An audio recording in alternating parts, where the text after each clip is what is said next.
The Registrar of Takoradi Technical University, McLean Abnory, whose press conference on Monday was to refute allegations that the deferred students were awaiting student loan, said even students who had paid nothing came for negotiation and were registered. It is never true that those alleged to have been deferred were as a result of non-payment of fees or delayed release of the student loan. Our information is that in November 26 thereabout, the student loans were released to students.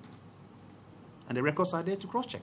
November, the student trust released the loans to those who had applied. So if people took the money and decided to use it for something else, that is another issue or matter altogether. What we are saying is that if students have been automatically deferred, then it's not because they didn't have money to pay, but it's because they refused to pay. The deadline came and the system automatically had to shut the door. The TTU Registrar further said no lecturer, dean or management member of the university would deliberately want to make life difficult for any student. We need to plan allocation of our lecture theatres. Without the student numbers who are in your system, it will be very difficult to do that kind of planning. We need to organize resources, both human and material, course allocations. If students don't register, how do you do that? For example, even our residential allocation, that is another issue. But the bigger one has to do with our regulators. Because we do pay some fees to NAPTES and the rest for regulatory issues.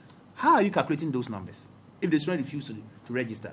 And sometimes it creates some kind of suspicion on their part because then they think that you are hiding some information. But your students have not finished registering. That requires students to register within 2 weeks of reopening.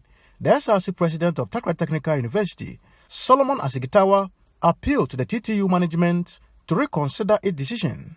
Honestly, as a student leader, we are not actually happy. But we don't want to also associate the blame on management because all of us know clearly that on the student handbook, 2 weeks after school opening, you have to do your registration. You don't need to wait.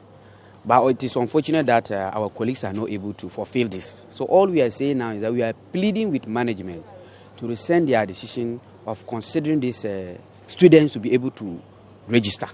Because if they go back, there's a likelihood that most of them or all of them will not come back. For Citi News, I'm